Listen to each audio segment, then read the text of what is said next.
तुम्हारे पास दो मस्तिष्क, एक मस्तिष्क नहीं, इसलिए तो सिजोफ्रेनिया जैसी बीमारी पैदा होती। बाएं में अलग मस्तिष्क है, दायां अलग मस्तिष्क है,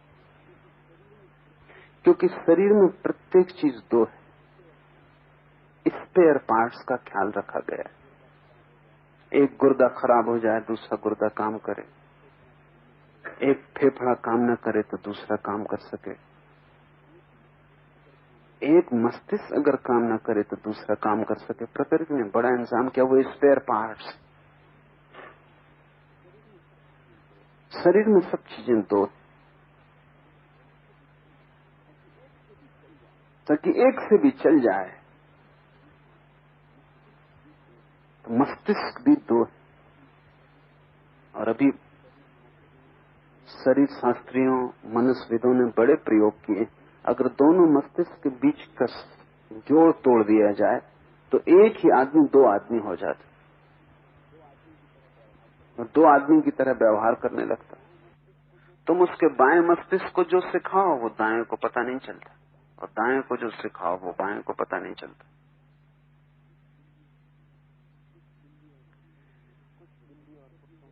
कुछ बिल्ली और कुत्तों के मस्तिष्क विभाजित कर दिए गए, वो दो व्यक्ति हो गए।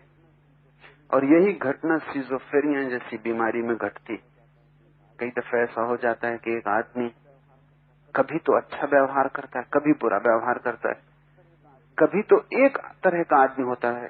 तुमने कई ऐसे लोग देखे होंगे कि 4-6 महीने बिल्कुल शांत और अच्छे, और 4-6 महीने बिल्कुल अशांत और क्रोधित। तुम्हारे भीतर भी रोज ये घटता है, छोटी मात्रा में सिजोफ्रेनिया। सुबह तुम बड़े प्रसन्न, सांझ तुम बड़े परेशान। तुम खुद ही हैरान होते हो कि क्या करें। सांझ तय करते हो ब्रह्म मुहूर्त में उठना है, ब्रह्म मुहूर्त में तय करते हो क्या फायदा उठने का, क्या पालोगे, सो मजे से। आज ऐसा लगता है कि तुम्हारी पहली जो तुमने निर्णय किया था वो एक मस्तिष्क से किया था, दूसरा निर्णय तुम दूसरे मस्तिष्क से ले रहे। दोनों को एक दूसरे की ठीक ठीक खबर भी नहीं। कसम खा लेते हो कि अब झूठ नहीं बोलेंगे, और दूसरे ही क्षण झूठ बोलते हो। और जब तुम झूठ बोलते हो तब बिल्कुल भूल जाते हो कि कसम खाई, और फिर जब याद आती तब तुम फिर कसम खा लेते हो। तुम्हारे भीतर दो मस्तिष्क, और दोनों मस्तिष्क एक बायां एक दायां उल्टे हाथों से जुड़े। तुम्हारा दायां हाथ बाएं मस्तिष्क से जुड़ा है, तुम्हारा बायां हाथ दाएं मस्तिष्क से जुड़ा है। और चूंकि तुम दाएं हाथ का ही उपयोग करते हो निरंतर, तुम्हारा बाएं हिस्से का मस्तिष्क ही सक्रिय, दूसरा हिस्सा निष्क्रिय पड़ा हुआ है। इसलिए अक्सर जो लेफ्ट हैंड के लोग हैं, जो बाएं हाथ से चलाते हैं काम जिंदगी में, उनके साथ तुम्हें मेल बिठाने में बड़ी कठिनाई होगी, क्योंकि उनका दूसरा मस्तिष्क काम करता है, तुम्हारा दूसरा। उनके और तुम्हारे बीच तालमेल बैठना बहुत मुश्किल होगा। और वो कम नहीं है, काफी है। 10% तो निश्चित है। हर 10 आदमी में एक आदमी बाएं हाथ से काम चला रहा है। और स्कूल, यूनिवर्सिटी और समाज चूंकि दाएं हाथ वाले लोग चलाते हैं, वो बाएं हाथ वाले को बचपन से बाधा डालते हैं। वो उससे कहते हैं तू भी दाएं हाथ से लिख, दाएं हाथ से खाना खा।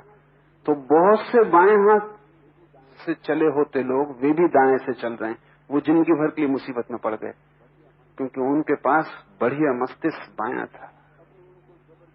और सबने उनको जबरदस्ती करवा के दाएं हाथ से लिखवाना शुरू कर दिया, काम करवाना शुरू कर दिया। तो दाएं से वो काम कर लेते हैं, लेकिन वो उनका स्पेयर पार्ट है, सेकेंडरी। वो प्रतिभा में पिछड़ जाएंगे। वो कुछ भी कर लेंगे, पत्थर भी फेंक सकते हैं वो दाएं से, लेकिन वो ताकत ना आएगी जो बाएं से आती, क्योंकि उनका बायां ही उनका दायां था। तृतीय नेत्र का अर्थ है दोनों मस्तिष्कों का उपयोग नहीं, तुम दोनों के मध्य में खड़े हो जाओ। वो मन के बाहर होने की तरकीब, एक ऐसी स्थिर दशा में आ जाओ जहां न बायां काम करता न दायां, तुम दोनों के बीच में। इसलिए समस्त ध्यान के जो प्रयोग है उनमें दोनों हाथों को थिर कर देना है।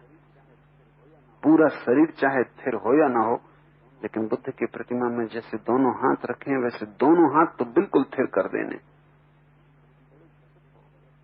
तुम बड़े चकित होगे, रास्ते पे चलते वक्त अगर तुम दोनों हाथ थिर करके चलो तो तुम पाओगे मन ज्यादा शांत।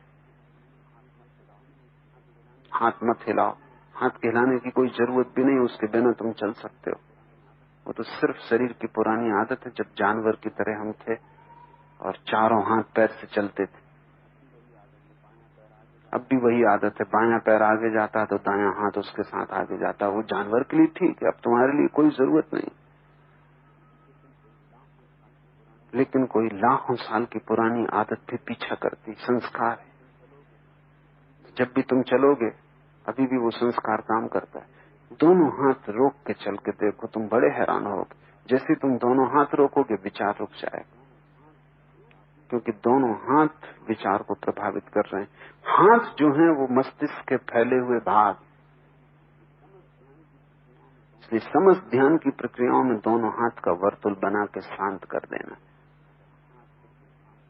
अगर हाथ बिल्कुल शांत हो जाएं तो मस्तिष्क शांत होने लगता है। जब तुम क्रोधित हो जाते हो तो तुम किसी को घूंसा और थप्पड़ मारना चाहते हो, तुम्हें पता नहीं वो मस्तिष्क है जो क्रोध से भरा है, वो हाथ से बाहर जाना चाहता है।